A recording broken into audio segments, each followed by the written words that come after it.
Eventually everything we do on this channel appears on the website BioniChaos.com. Go check it out and search through EEG, ECG, biomedical imaging. Here lots of simulations, web applications that actually simulate, process, review, visualize biomedical data. Yeah, for example, this joint time frequency scattering can help in detecting seizures in EEG time series signal. All the code should be on the website. So if you go F12, you should see the HTML, and in this case the HTML also includes the JavaScript. So all the processing is happening in JavaScript, so generating the spikes, generating the EEG, synthetic EEG data. We have an actual function calculating FFT, so we don't actually need the library. For another application we were actually using an FFT JavaScript library, but we don't actually need it. We can implement yeah, that's pretty much it. It's was it 15 lines of code. You can do your own FFT, your own frequency processing. Yeah, we cut out the low frequency, removing baseline drift. It's actually what you see. Yeah, the signal is drifting quite a bit. It's a bit all over the shop. Yeah, we have these events for the P300. Essentially these blobs of red and blue squares on the screen, which are meant to only hit the space bar when it's red. So you have these events. Yeah, there's obviously more events than just the two, so I don't know what's up with that. They had a video of the experiment, but that's only showing two types of events. There's, yeah, we might ditch this data because it doesn't actually have the codes, the definition of what each event is doing.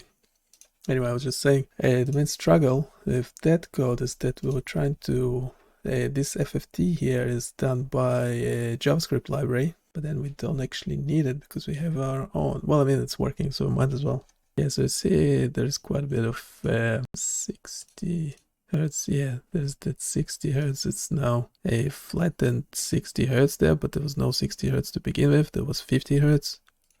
Actually have to change and refresh. Yeah, it's getting rid of it.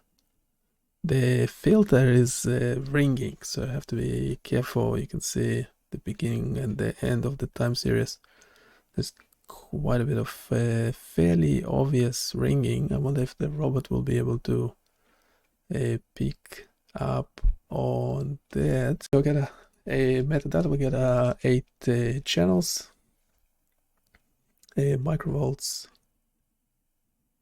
Yeah, not much to it. We have this bunch of events, time domain. We also have accelerometer. And in this case, if you look at whatever channel 1, 2, 3, doesn't matter. They seem to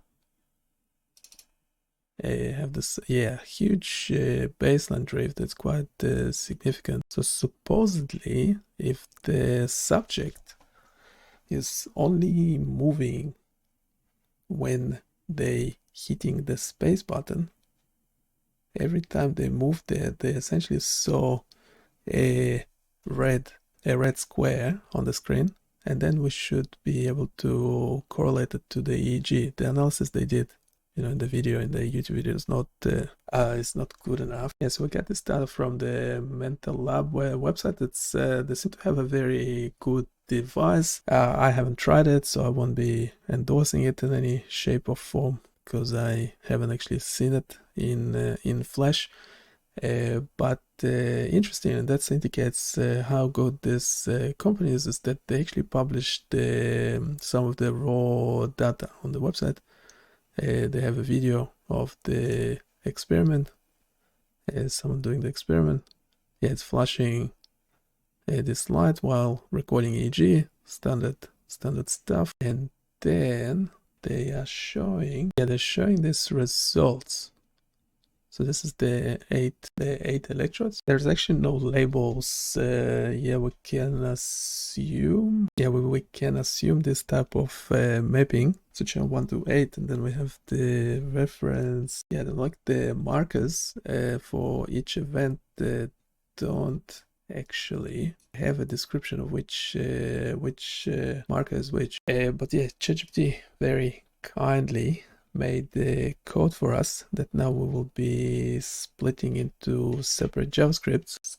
Currently, it's a whopping 500 lines of code, so the filtering works okay-ish. Yeah, we have this huge, because of the huge baseline drift, we don't see anything, because the low frequency component is overtaking over everything. If we remove baseline, yeah, the signal is centered around 0. But that doesn't solve the drift, does it? Because you can see from the time domain we have this DC shift over time, a DC drift. So that's not nice. Anyway, just the first impression of this, it's like, yeah, my understanding is the device is very good. However, you have this device, it's working real well, it's streaming data remotely, wirelessly to another dongle that you just collect via USB-C to your laptop, so that's all working really well. Well, problem is that, yeah, you can over-engineer your recording device and stuff, and that's working really well, but the bottleneck with this recording seemed to be the electrodes. So in the impedance measurement, they say that each electrode had below 5 kilo, but in my personal opinion, 5 kilo ohm is not enough. It should be below like 500 ohm or so, the impedance on each electrode. So essentially the electrodes are not making great contact with the skin. If, yeah, they're making some contact. I don't know how they normally place like conductive, fill it with conductive paste and stuff like that. So that wasn't done. They interestingly still see some P300. It could be, however, artifact of someone clicking the spacebar, because that's what they have to do. So essentially, it could be that the accelerometer data, it's when they actually hit the spacebar, supposedly after they saw a red square, could actually be correlated to this response in the EEG. So essentially a motion artifact. You don't see any artifact in one of the electrodes, but I think there's just something wrong with it. So you see a response, a non-target response. So supposedly only on target they actually pressed the button, the space bar on a keyboard. When there's no target, it was a blue square. They didn't press anything at all. So supposedly the blue response is actual brain activation seeing the image. That's supposedly what meant to happen. But again, you just have to, do a very, very careful analysis, actually determining what's going on. But in essence, it's showing that yes, on some channels, some recording positions, you have more response when target. But again, that additional response, yes, you could have some visual response from them seeing something flashing on the screen. Again, could be an artifact of that screen. I've seen things like that before. And then the actual target response, this is also when they click the space bar on the keyboard, could be an artifact of the subject actually moving. But yeah, the response there is not, we're talking microvolts, and yeah, we also have to look at, in the location of the brain that was responding most, if that's a response even significant, or we're looking at noise, how many repetitions were done. There's a few things that don't really make sense about this data set. For example, the market data meant to be a binary, meant to be a blue square or red oval or something. But obviously they have more markings.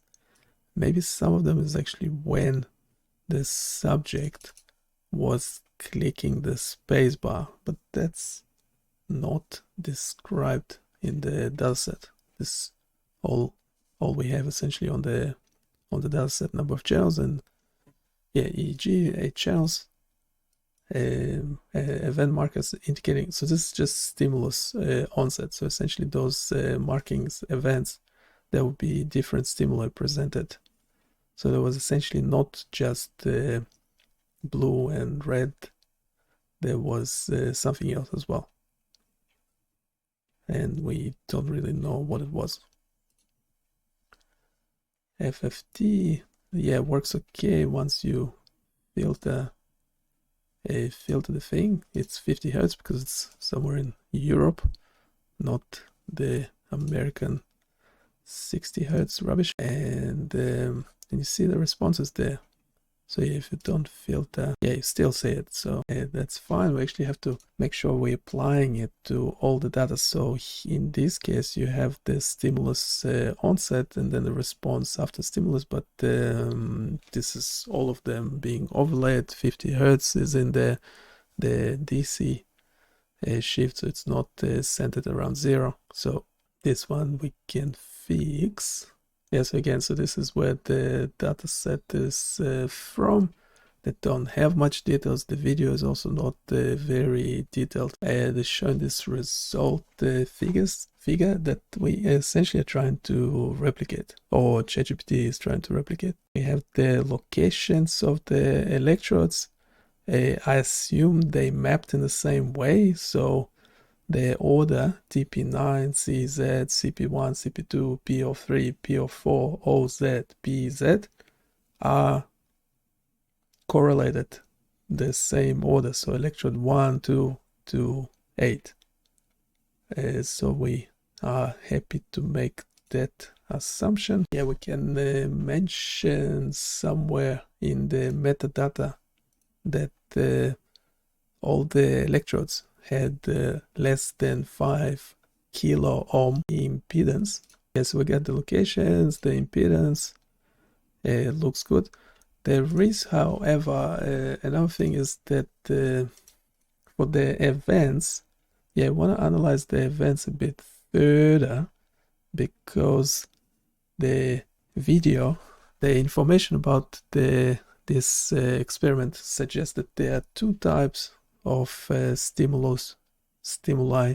However, in reality, looking at the marker data, there is more, because there's SW8, SW10, 11, 20. I think that's pretty much it. So there's essentially just 3 of them. But again, I was expecting only 2. So maybe one of them is, oh wait, we have 1 0, 2 0, 1 1. Looks like a binary coding of some sort. Then we have 2 0, which is obviously non-binary. Oh, and SW8.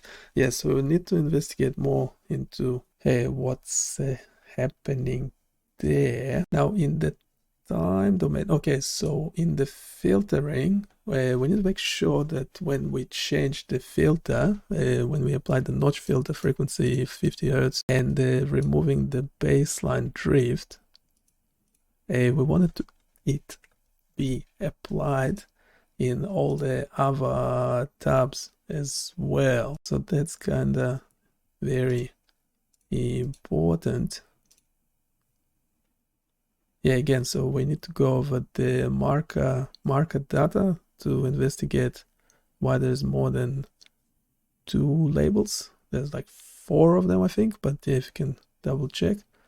And yeah, do like we can do a distribution of each label, because currently we have the event distribution over time. We also need an event distribution for each label to see how many of them are being presented and how often. Yeah, in the EEG epochs, so we currently have all channels. There's something happening, something up with channel 5 to 8. I think we're not actually loading the data properly.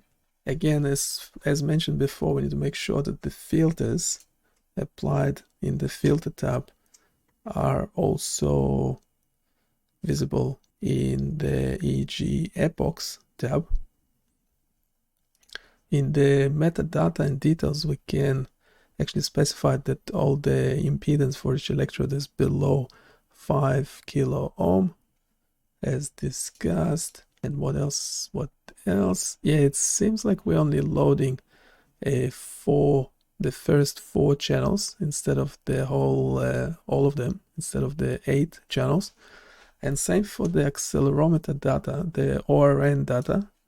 We have some other stuff in it. So we have the AX, AY, AZ, but we also have gyro. And yeah, we have 1, 2, 3, 4, 5, 6, 7, 8, 9. We have 9 channels in the ORN data. So we might want to at least view it all. And eventually in the EEG epochs, well, yeah, once we remove the noise, we'll see it better. But we also want to be able to select just a single epoch as well. And for each epoch, when we're selecting each epoch, yeah, we want to know which stimulus was shown. We are using all three mini high. Yeah, I'm not sure if it was suggesting to split the JavaScript, but I don't know if we have to do it at all. I mean, if it can generate like 1,000 lines of code or whatever, we don't care.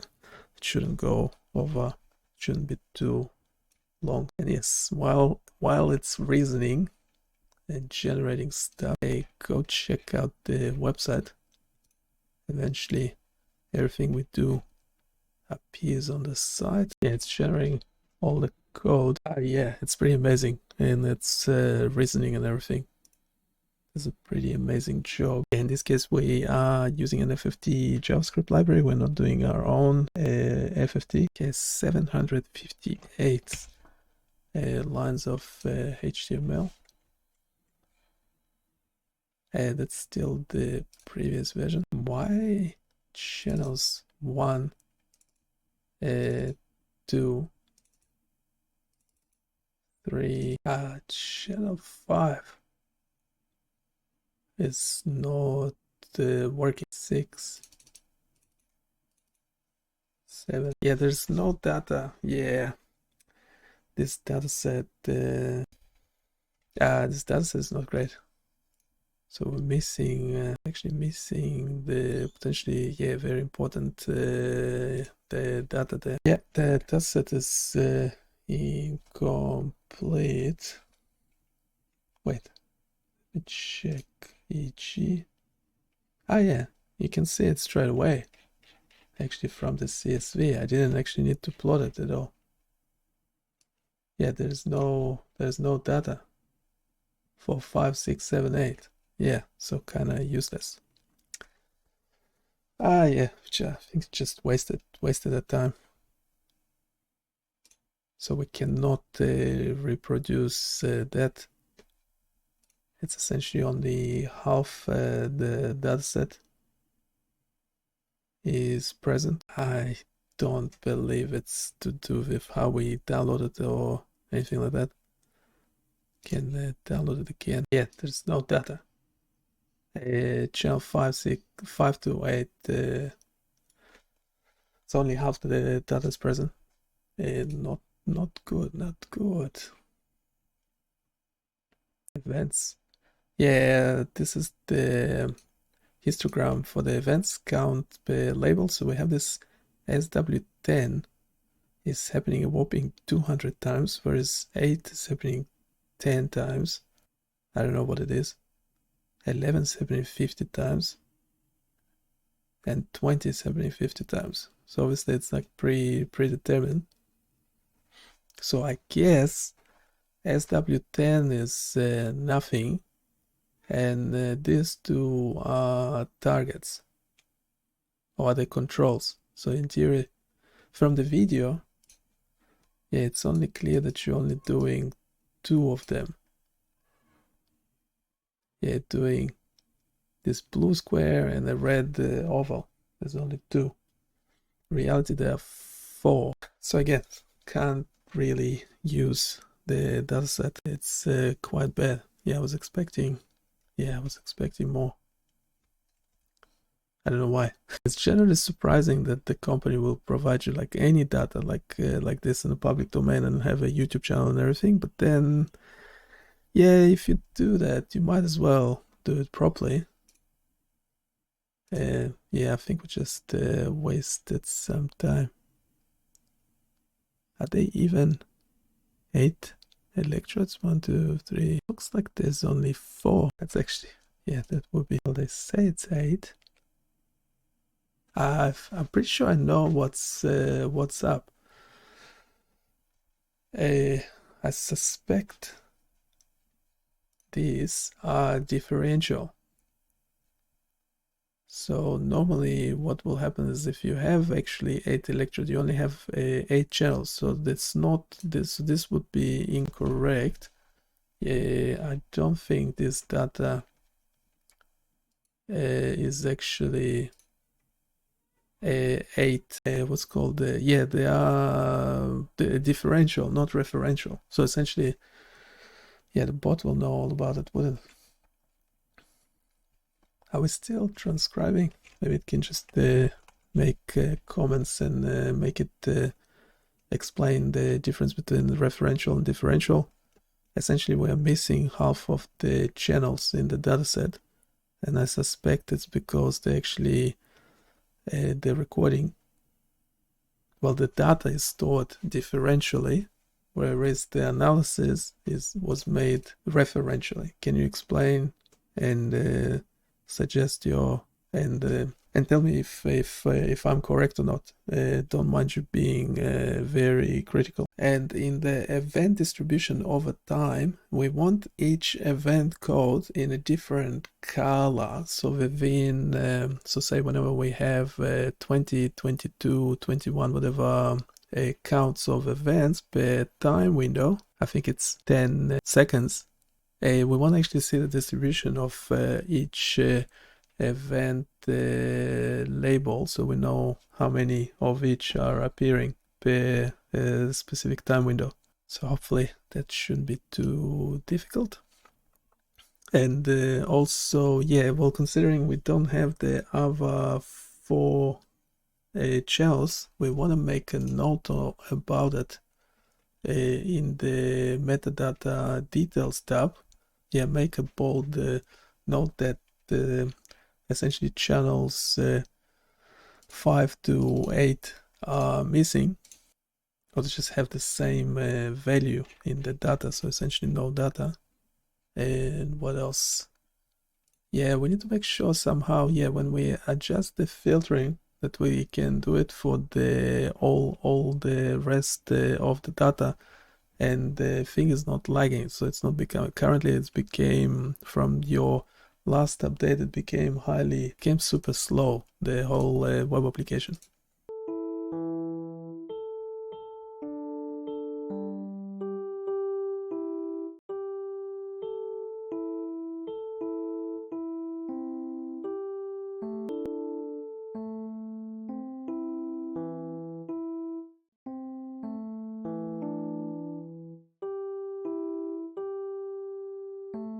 While it's generating, go check out the website. Everything we do eventually appears on the site. Don't forget to provide your feedback, and I'll see you next time.